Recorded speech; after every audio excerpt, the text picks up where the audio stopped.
సందడి సందడి.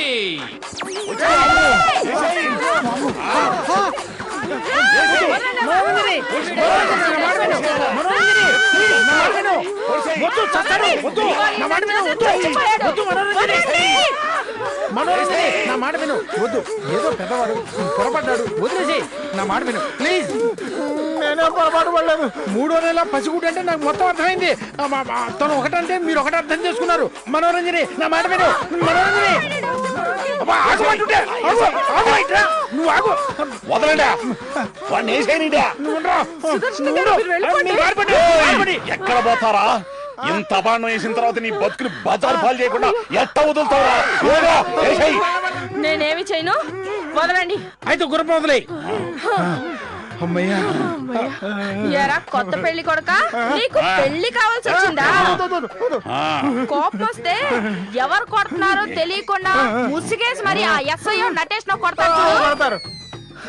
నేను అలా కాదు, ఎందుకంటే వాళ్ళలాగా నేను మగాన్ని కాదు, స్వచ్ఛమైన ఆడదాన్ని. ముసిగేసి చెప్పి మరీ కొడతా.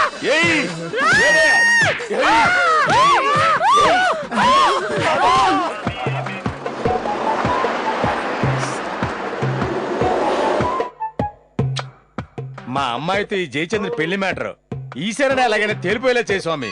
అవసరమైతే 10 ఎకరాలు అమ్మాడు సరే ఆనందంగా పెళ్లి చేస్తాను. బావా బావా బావా బావా బావా బావా బావా బావా ఇప్పుడు నువ్వు నచ్చావు బావా. ఇప్పుడు నువ్వు నా బావ అనిపించున్నా బావా. అసలు నువ్వు ఎప్పుడు వచ్చావు? అయినా నేను ఇప్పుడు కొత్తగా నచ్చేదేంటి? అన్నయ్య గారిని పిచ్చి కుక్క తరిమి తరిమి తెరుచుంటుంది. చెల్లమ్మా నీలో కామెడీ హాస్యం పోలేదు సుమా. అయినా నీ మనసులో ఎక్కడో ఉందమ్మా. సుదర్శనాన్ని కొడుతున్నా నువ్వు అడ్డుపడలేదంటే నా అర్థం ఏంటి బావా? నా కూతురు మీ అబ్బాయికి చేసుకోవాలనే ఆలోచన నీకు కూడా ఉందన్నమాట. అని ఎవరన్నారు? అనడం ఏంటమ్మా, నాకు అర్థమైపోతాను. ఆహా, మా బాగా అర్థం చేసుకున్నారు గాని కాస్త వివరంగా చెప్తే మాకు కూడా అర్థం అవుతుంది. ఇంకా వివరించడం ఎందుకమ్మా? సుదర్శనం వాళ్ళ అమ్మాయిని మీ అబ్బాయికి ఇవ్వడానికి సంబంధం మాట్లాడుకుంటానికి వచ్చారా? బావేమో సింపుల్ గా ఇవ్వరని చెప్పకుండా కొట్టి మరీ పంపించాడా? నువ్వు అడ్డుకోలేదు అంటే దాని అర్థం ఏమిటి? నీకు కూడా మనసులో ఉన్నట్టే కదా దాని అర్థం.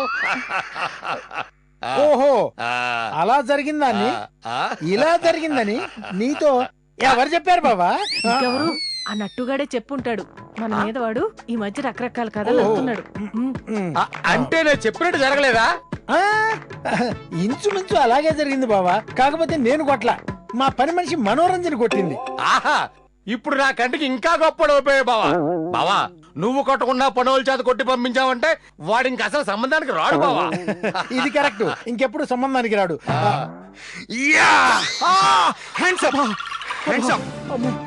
నువ్వు తన్నీరు తనుకు ముక్కు పచ్చడైపోయింది. చేతులు ఎలా ఎత్తాలి? అబ్బా, ఎవరు నువ్వు? ఆ ప్రశ్న నేను అడగాలి. బట్ కేసు టేకప్ చేశాక అన్ని తెలుసుకుంటాను. నీ పేరు శ్రీను. అవును. నీ భార్య పేరు పద్మ. అవును. బాగుంటుందా? యావరేజ్ గా ఉంటుంది. మీ నాన్న పేరు భీమశంకరం. అవును. I'm right? నిజమే. ఇంతకీ మీరు ఇన్స్పెక్టరా? No, I'm SA Dollarao. డొల్లారావా? చెప్పు, కిషోర్ ని ఎక్కడ దాచావు? ఏ కిషోర్ సార్? ఓహో, ఏ కిషోర్నే కాకుండా B Kishore, C Kishore, D కిషోర్లను కూడా కిడ్నాప్ చేసావా? కిడ్నాపా? నాకేం తెలియదు సార్. నాకు తెలుసు. కిషోర్నే కాదు, రాముణ్ణి, కృష్ణుణ్ణి, రామకృష్ణుణ్ణి అందరినీ నేనే కిడ్నాప్ చేశా. వాళ్ళెవరూ కంప్లైంట్ ఇవ్వలేదు. మీరిచ్చారు కాబట్టి ఈ కిషోరు మీకు దక్కడు. నాన్న, అయ్యో, అసలు ఏం మాట్లాడుతున్నారు మీరు? అయిపోయాడు.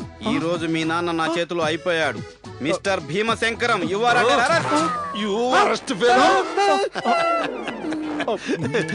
గన్ను ఆయన చేతికి ఎందుకు ఇచ్చారండి? నేను ఎక్కడిచ్చానండి?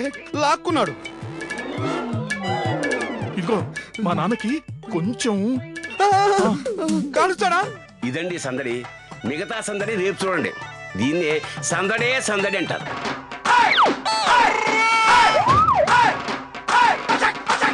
చూడండి బాబు, సందడి సందడి.